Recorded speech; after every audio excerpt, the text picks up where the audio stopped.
Welcome back, everyone, to the Founders Only podcast, where we pick the brains of great founders to deliver actionable advice on how to be the leader of the pack. Today, I am very, very excited to be joined by Chris Caton. Chris is a B2B sales expert and founder of Growthsmith, a B2B sales consulting firm that helps marketing and professional services firms develop and implement their sales strategies. Chris is also the former founder and managing broker of Trudeau Realty, Chicago's largest multifamily leasing agency, where he managed over 100 salespeople in service of Chicago's leading property management companies. Over the last 13 years, Chris has hired and trained over 400 salespeople. Thank you so much for joining us, and welcome, Chris. Thank you. I'm excited to be here. So we'll just dive right in and, just tell us a little bit about your journey from how you were a sales contractor to becoming a sales consultant. Yeah, absolutely. So I owned my sales contracting business for about 10 years, about a decade. And like every other small business owner, really went through the emotional ups and downs of owning a small business, right? And even though we were growing, growth was painful. And really rode that roller coaster for those full 10 years.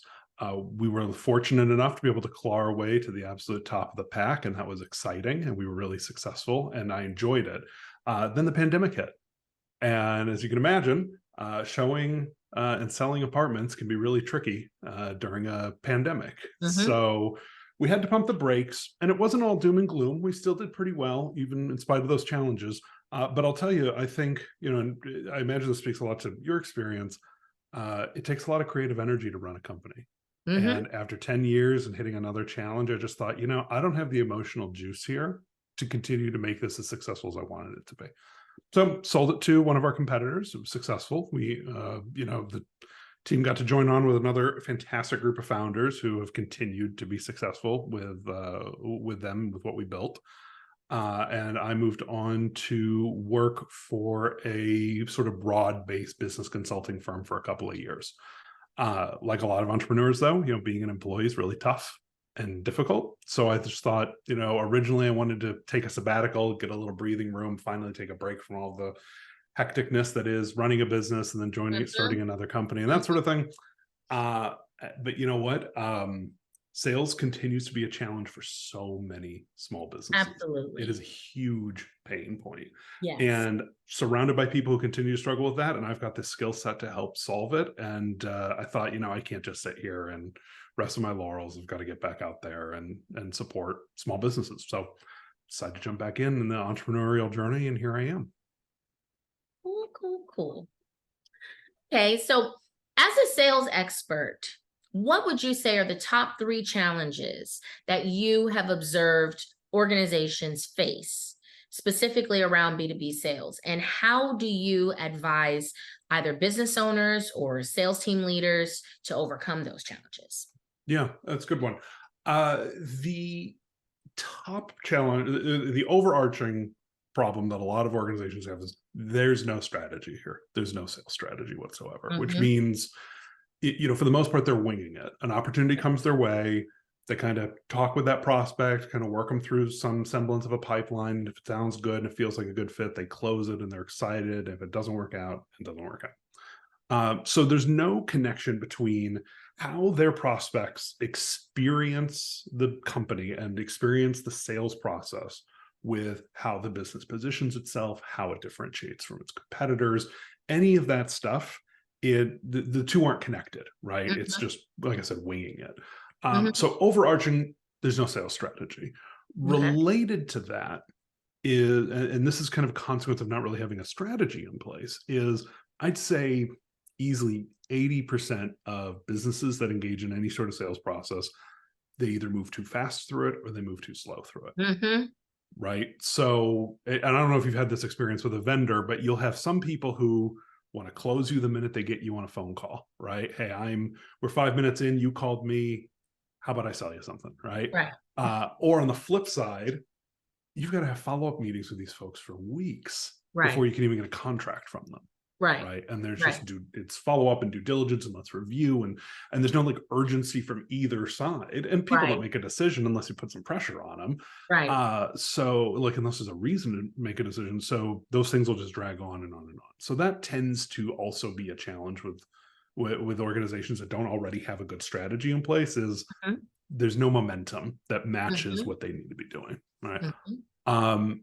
And then the third thing that I see as a major problem is once they do have a prospect, they don't know what to do with them. They don't know what that first meeting is supposed to cover, right? And what a good outcome for that meeting would look like. They don't know what a good follow up for that meeting would look like. They don't know how to follow up with somebody, or how to get a prospect invested in the follow up process, or Mhm. to set that next meeting and set the next stage. A lot of people know, some like general best practices, right? Like, oh, we should set a meeting before we end the current meeting, right? Like that's a common sort of like sales methodology or sales Mhm. technique Mhm. that helps keep the momentum going.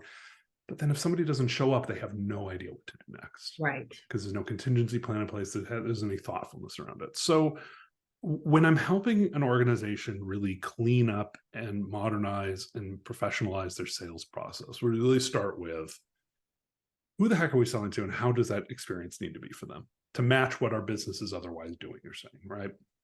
Then it's, what are the steps we have to take? What is the cadence we have to have with our prospects to make sure that it matches that overall strategy and serves our needs as a sales process? And then finally, like when we're in those stages, the heck are we doing with them? What do we say here? What do we say in the next meeting? What does success look like? And how do we move the ball forward in a deliberate, planned, measurable way? And that none of that is complicated, but it requires some Right. thoughtfulness and some time and some investment in thinking about how it should be done. Now, would you say all of that would basically be this contained within the sales strategy, or do you kind of look at that as different things? Yeah, I I look at that know as, they're all related, but yeah. yeah. Yeah, I mean, I would look at them as, that first part is quite clearly strategy. How do we plan? How do we organize everything based on where we are in the marketplace? The next step is really process. Like how fast are we going? How slow are we going? That's a process question, Mm-hmm. right? And like, some of that is informed by things like resources. How long does it take to schedule a meeting with the sort of people who need to be in the call? Like that kind of thing. If you're an owner of a Right. busy business, it could take 2 weeks for you to get somebody on your agenda for that kind of call. And so Exactly. how does your sales process accommodate that reality? Right. Absolutely. And then, or if you got nothing but time, you don't want to be meeting them every day back to back for 3 days. You'll come across as desperate. Right. So, Right. So so balancing that. Yeah. exactly, that's a little bit separate. And then, finally, that, what do we actually say when we're in these calls? Part of that is planning. Part of it is like, hey, we need to have an agenda going in these meetings. We need to know what questions we need to ask. But part of that is like sales. That's what a good sales manager helps you work through. What objections come up? What sort of questions are they asking that we need to have prepared answers to? What should show up in our deck if we're using a PowerPoint presentation or something? What should be in that to really address the needs and the concerns that we see coming up in these conversations over and over again? Those are the sorts of things that require a little bit of ongoing tweaking and adjustment and support over time, Mm-hmm. because it's hard to Mm-hmm. anticipate. So that's why I would separate them into 3 different buckets.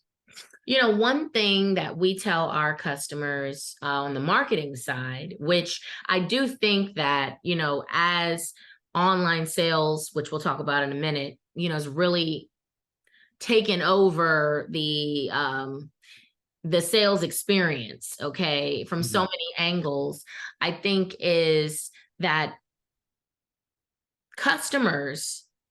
our customers, so business owners or businesses struggle to put themselves in the mindset of their customer. Mhm, mhm, mhm. And it actually is necessary for sales too. It sounds like you're saying that, you have to consider what that experience is for the prospect or the lead, and try to put yourself in their position, and how would you respond to your process if you were them? How would you respond to that follow-up if you were them? How would you respond to how easy it is to get a hold of you, or how difficult it is to book a consultation and things like that? I mean, say you were going to a doctor's office or you were meeting with an attorney, which is something that we always like to compare ourselves to internally when we're having these types of conversations about our various processes and the different ways that our customers experience us from various different angles, from, the first conversation to, wrapping up and exiting whatever that engagement is. Right. And just, being aware and sensitive to the needs and feelings of your customer, and simultaneously layering in your needs as a business so that you can achieve your sales goals. Right. Yeah, no, I completely agree. I think a lot of organizations that are successful at building rapport and building trustworthiness and improving their image in the mind of their customer is they are intentionally hyper aware of the mindset of their prospect or their customer at every point of engagement with their process. So, whether it's the marketing cycle, whether it's the sales cycle, whether it's the onboarding, ongoing services, wrap up, wherever you are, you have to intentionally think about, okay, what is going on at this stage? What are we doing? But then also, what is the customer experiencing? What are they experiencing, financially? What sort of outputs are they getting from us? What sort of feedback are they hearing? And then I think also critically, like emotionally, where are they? Right. Are they in the dark and worried about that? Are they Right. anxious when they reach out to us? So that, and then how do And who else we are they talking respond? to? Right. Yeah. Oh, yeah, exactly. Who's influencing them at these various stages? Like, at what point are they talking to someone else, or are they not talking to anybody else about this, whether it be their spouse or their boss? Right. How do you even figure those things out? Right. Okay, awesome. Okay, so now let's talk about how online is impacting all of this strategy and practice. Yeah. So, sales strategies are evolving over time, and now online sales are really impacting just sales overall, the sales experience overall. But Yep. what trends or changes have you seen over the last, let's say, 3 to 5 years, that maybe shifts in the approach that salespeople are taking with these? We have AI, we have online sales, everything is online, where you're not meeting with people anymore at all in person. You can have all of your conversations with Zoom. You can even, after you close the deal, you can just never meet a customer, never shake their hand. They could be in Islamabad, and you know what I mean? So how does that impact sales in B2B? Yeah. Well, I think there are kind of two pieces of this, right? It's really hard. You can't ignore the elephant in the room, which is most of our business transactions have moved to Zoom, right? Or to some sort of virtual experience like we're having right now, right? This is the kind of conversation that 4 years ago would have happened in a recording booth, right? Right. So I do think part of the the conversation that the people in the sales world are having is like, is this permanent? Is this going to be is this still an effective way of communicating with people? There's this fascinating framework for thinking about how human communication needs to happen that was published in, I want to say, The Complete Idiot's Guide to Sales, some book from like 2003 or something, like something well ahead of its time, where they were talking about, I wish I could remember which one it was right now, but they were talking about how different channels of communication can convey different volumes of information at any one time, right? So when you think about, an email can only communicate the text. It can't communicate intonation. It can't communicate speed or anything like that. And that means there's less data coming through that type of communication, right? And then similarly, when you have a phone call, that has more data. When you have a video call, that's more data. When you have an in-person meeting, that's even more data, right? And the trickier, the more tense and the more high stakes and the trickier the communication is that you have to have with a person, the more data you want to be able to convey when you're engaging with them, right? So the sales process is necessarily hindered a little bit by this. Fortunately, most of us have moved on to video calls, but if you're trying to sell over the phone or trying to sell through a website or a text format or something like that, you're limiting your ability to convey data to that person that will help you close that deal, make a better connection with them, and close that deal more effectively. Video has helped a lot of that. Video selling in particular has really taken off, and there's a lot to be said for, I think, that tool. But I think salespeople need to be aware of the fact that these tools, although effective, are not replacements for in-person communication. You can't see the 3 dimensions that people are working with when you're dealing with a Zoom call. So I think that's the first piece. This technology is really challenging. The second piece is, especially with AI now, but this has been a trend for decades, right? Is that as technology continues to improve and we're able to make better connections with people and businesses online, or any sort of like technological framework, business owners want to continue to push the sort of like uncomfortable, icky, challenging side of sales into some sort of technology-driven environment. They want the website to close for them, or they want the email to close for them, or they want some AI chat bot to be their salesperson. And, I learned my sales chops in the real estate world. Everyone has been trying to take out realtors for decades, right? Like every time there's a new development of technology, some new technology in Silicon Valley, they're coming for the real estate agents, right? They want to, Redfin wanted to get rid of brokerages, and Zillow wanted to get rid of them. And, I'm positive someone's working on some AI right now to get rid of realtors. And here's the thing, like, it never happens, despite the hundreds of millions of dollars that have gone into trying to disrupt that industry. It doesn't happen. And the reason is no one buys a $500,000 house from a bot, a human being. Yeah, exactly. From a robot, with a human being that they can blame for the problems, or have, hold their hand through the whole process. So I will say, relationship building is it's so deeply embedded in that industry. Well, and I'll tell you, I mean, across the board, there's a lot of really interesting research on this, where the personal relationship that an individual has with another person that they're communicating with, like that social engagement, changes the way they interpret information that's coming to them. So we all like to think we're just these objective, analyzers of data that come to us, right? But that's not really how we make decisions. The decisions we make are a combination of the rational side of our brain and the emotional side of our brain. And the way we have, the sort of social relationships we have, be it with a salesperson or anyone else going through that process with us, changes how we interpret the rational stuff.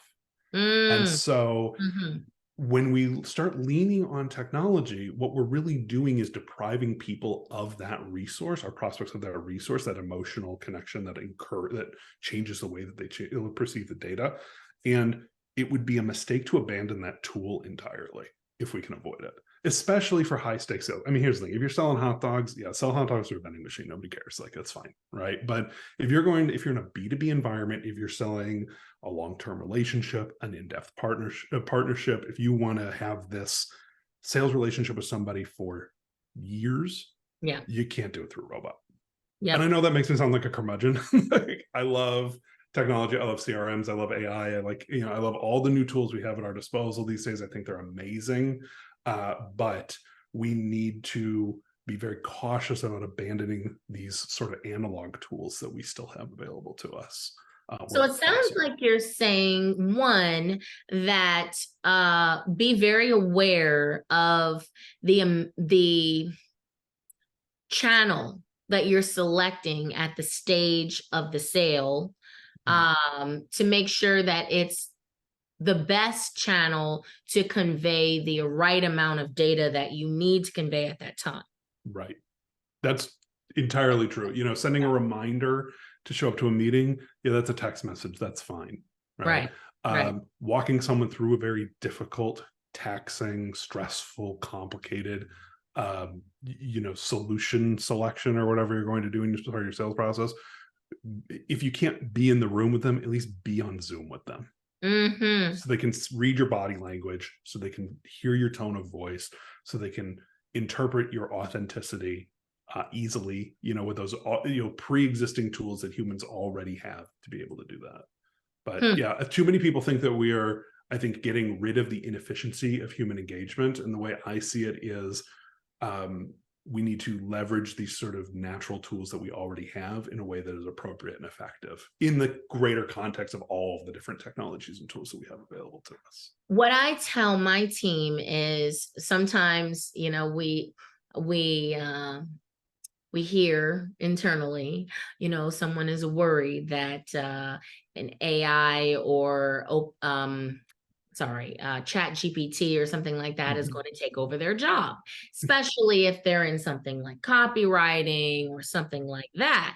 And I've told them from the very beginning, it's not going to replace you, at least not anytime soon, because who it's going to replace are the people who don't know how to add value.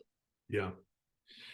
Humans are able to take this draft, if you will, that's created by a chat bot or chat GPT, what have you, and add the unique needs of their customer or their client to it to make it personalized, because people still want to have personalized communication, and that's probably not going to go away any foreseeable future time soon. So they need to be able to, whether you're doing this for sales, to write a sales letter or whatever, you cannot just use the technology that's available right now without adding to it. You can't. It requires that human touch to build the trust and rapport and to make people feel like that you're talking to them specifically, and not someone else.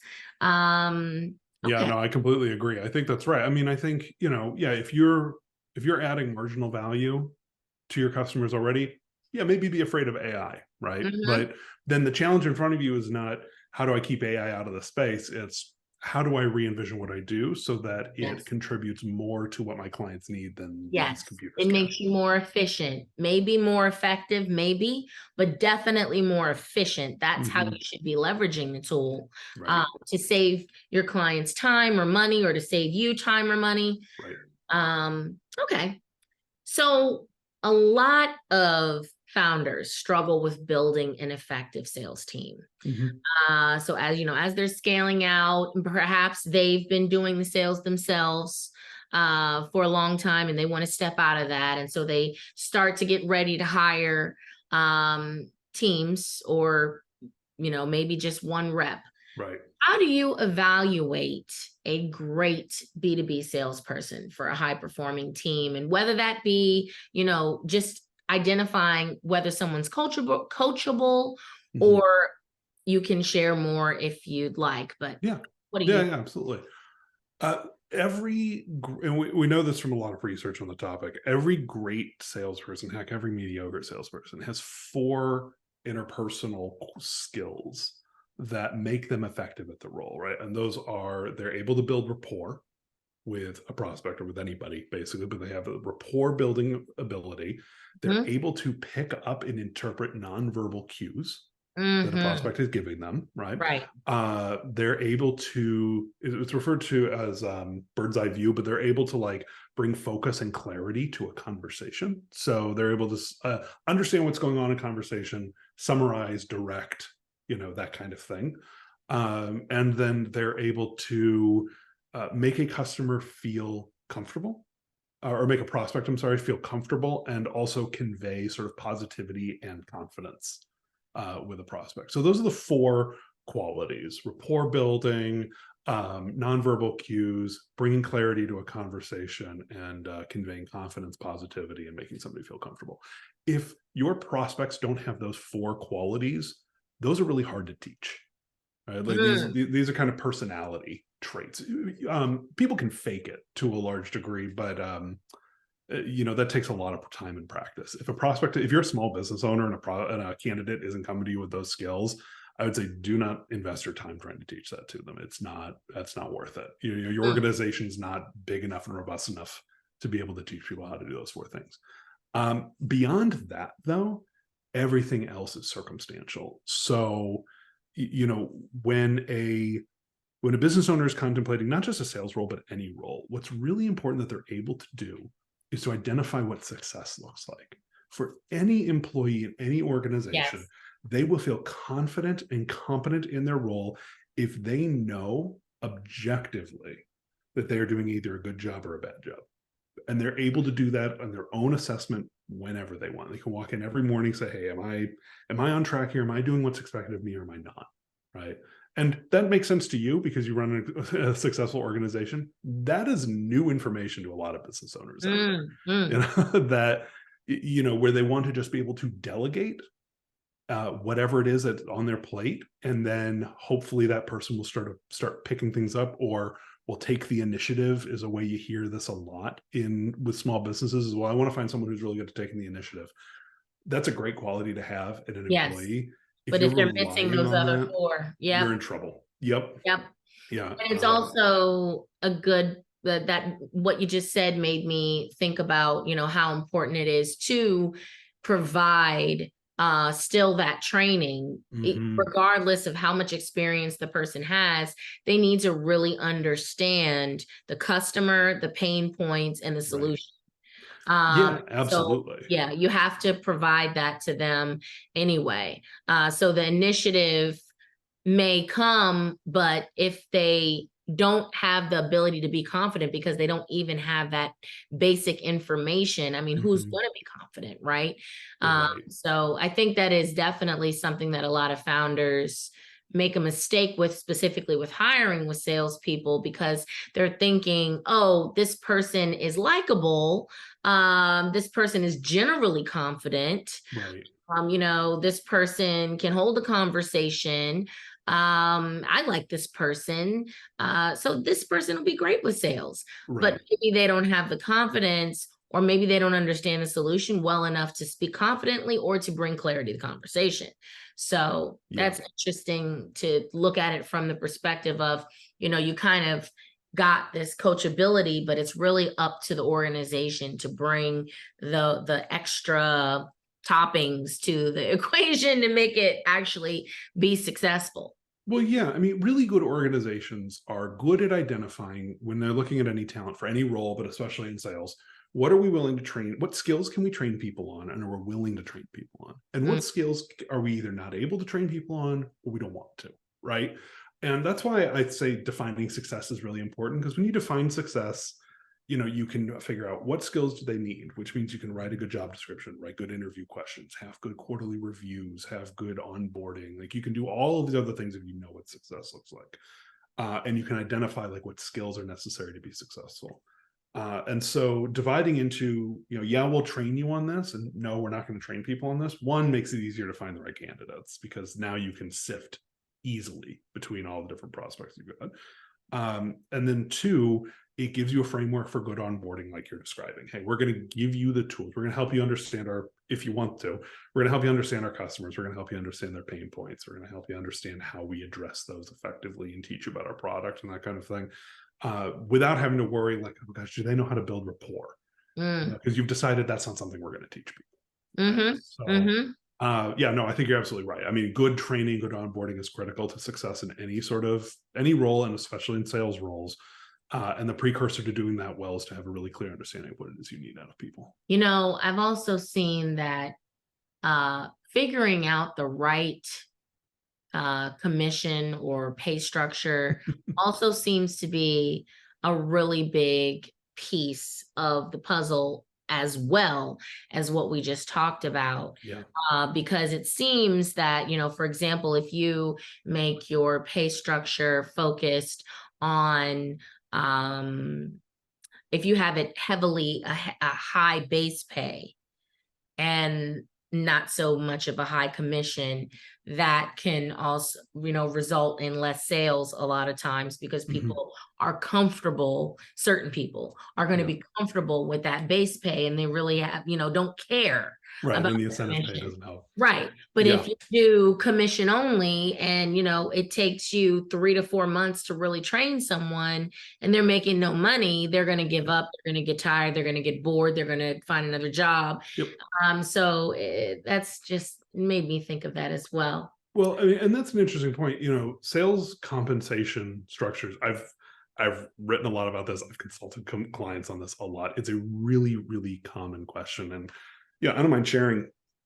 what research tells us, what my experience has told me too, is a mixture of base compensation, commission, and bonus incentives in order to drive the kind of performance you're looking for. But a critical piece when you're creating all of your comp structures for sales roles, especially for sales roles, is you need to have really good management practices in place in order to police against the kind of gamesmanship and unethical decision making that salespeople are inclined to make when they exist in a performance-based compensation plan. If you're giving people bonuses and commissions for closing deals, there's a natural tendency to either oversell or to push too hard with a prospect into a product or service that they're not going to be successful in. And what we see in the research is the more a sales compensation plan is based on outputs, the more likely we are to see unethical behavior. And the more it's based on activity, we're more likely to see higher rates of customer satisfaction. So, and when you say activities, you mean the different sales activities leading up to the sale? Meetings, phone calls, email, touch points, discovery call. Got you. So how many? And so it's all about striking the balance and using management to kind of handle all of that.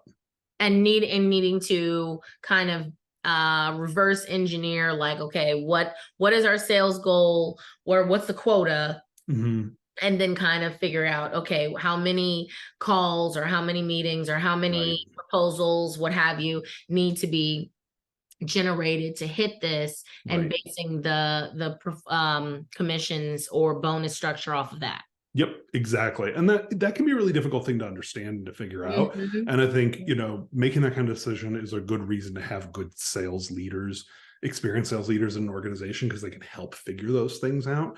And so, it's worth spending time slowing down and figuring out exactly what those comp plans are going to look like, what those quotas are going to look like, so that you're not setting your organization up for challenges in the future that you could foresee in advance. Okay. Our last question. So I know that you're an expert on documenting sales processes. So what would you say are 3 tips, or you can do common mistakes that you see in terms of making documentation better and improving SOP specifically for sales? Sure. Well, I think the most important thing whenever you're talking about documenting sales processes is that the numbers have to be objective and the metrics have to be very clearly defined. So you need some sort of software or independent verification or secondary measure or sort of cross-functional assessment of like what is actually happening. So for example, if I say I scheduled 5 sales calls last week, how do we know? How can we verify that? How's that being measured? Ideally, a piece of software, CRM, will count the number of Zoom calls I had on my calendar last week with that particular tag and report that without me even being involved, right? And then critically to it being able to count those things, we have to have a really clear definition of what is a sales call, right? Is a sales call when I pick up the phone, get a voicemail, leave a voicemail message and hang up?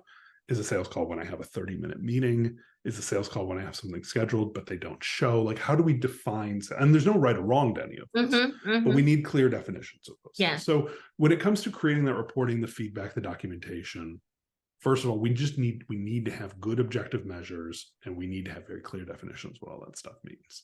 That's critical. And I think also when we are creating that reporting, creating that documentation, we have to be really intentional about what it is we want to be measuring. Right? If we're sitting here trying to measure something like, this is my favorite one, conversion rates versus activity, right? So conversion rates are, okay, what are the odds that, or how frequently do I move someone from like a qualifying call to a discovery call, or discovery call to a proposal or something like that, right? Those are conversion rates. 50% of the people I have a first conversation with ultimately get to the end of the pipeline. That's a conversion rate. Activity is how many touch points, right? How many emails do I send out in a week? How many do I send out per person? What percentage of them get at least 3, whatever the metrics are that we're trying to evaluate here. Activity is a great leading indicator and helps you understand the sort of inputs and effort that your salespeople are putting into their role. That is an important way to drive outcomes through your sales process. How many sales we're going to get is almost always directly proportionate to the amount of effort we put in the front end.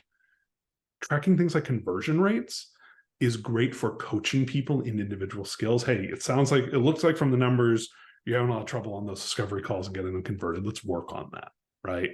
But it doesn't tell you a lot about what your outcomes are going to be. Because even if I have a 90% success rate, if we don't know how many calls I'm making, we have no idea how many sales I'm going to get at the end of the day. So I think too many organizations are preoccupied with developing sales skills in terms of like conversion rates and things like that, and not building good sales habits like making phone calls, doing follow-ups, and that kind of thing.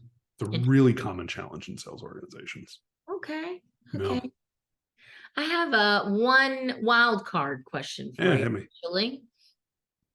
Top 3 sales readings. I know you like to read things besides books. I can see. Really? So it could be a book, it could be a podcast, it could be a magazine, a journal. What are your top 3? Yeah, they're great. Also, if you're a research nerd, there are a lot of great research journals out there on sales. But if you're not into that, they're not always fun to read. My number one go-to book for sort of like a foundational understanding of how to do good consultative sales in a B2B environment is Gap Selling. And I don't remember the author off the top of my head, but it's a very easy, low stakes methodology for understanding a prospect's, the value of being able to solve a prospect's problem. So it's a very easy, simple strategy. The next one I'm going to recommend is not a sales book. This is more for sales leaders and sales managers. And it's called The Effective Manager. And it is a generalized like management how-to guide, and it's very practical. Like a lot of management books are all about like leadership and stuff like that. This is like how to have certain meetings and in what order every week. It's not just for salespeople. Very actionable. It's extremely actionable. It's kind of like Traction, but without all of the like stuff, the brand of Traction in it. And in my opinion, a highly effective primer into being a good leader. And then finally, and it's this book that I've been kind of hyper obsessed with the last few weeks, is called The Tyranny of Metrics. And what it's all about, of course, having just come off this, like, hey, here's what you have to measure and that kind of thing. It's a book that kind of takes to task the business world's hyper obsession with measuring things that don't actually need measuring. And so, and kind of like pumping the brakes on the whole like metric KPI world, and just being like, hang on a second, some things are worth measuring and we should keep an eye on it. Some of this stuff is nonsense though, and we really need to cut ourselves some slack. And I think I think everybody should read it, because I think the pendulum has swung really far in the direction of like measuring everything. And this is a nice kind of swing back to normalcy. So really worth it, and an enjoyable read too. I love that title, Tyranny of Metrics. Tyranny of Metrics. Isn't it great? Yeah, and it's a fun read. It's actually funny. Yeah, I definitely have to go look. I have to read the description on that book, because that's a great name. Wow. It's good. Yeah, they do a good job. Awesome. Yeah. Well, thank you so much for sharing your wisdom with us on B2B sales today, Chris. And for everybody else that is watching, thanks for joining us for another episode of Founders Only Podcast. If you would like to learn more about Growthsmith, where can they find you? We're at growthsmith.co. Awesome. And you can find us on creativeanalyticsdc.com. Until next time, thank you, everyone. Thank you.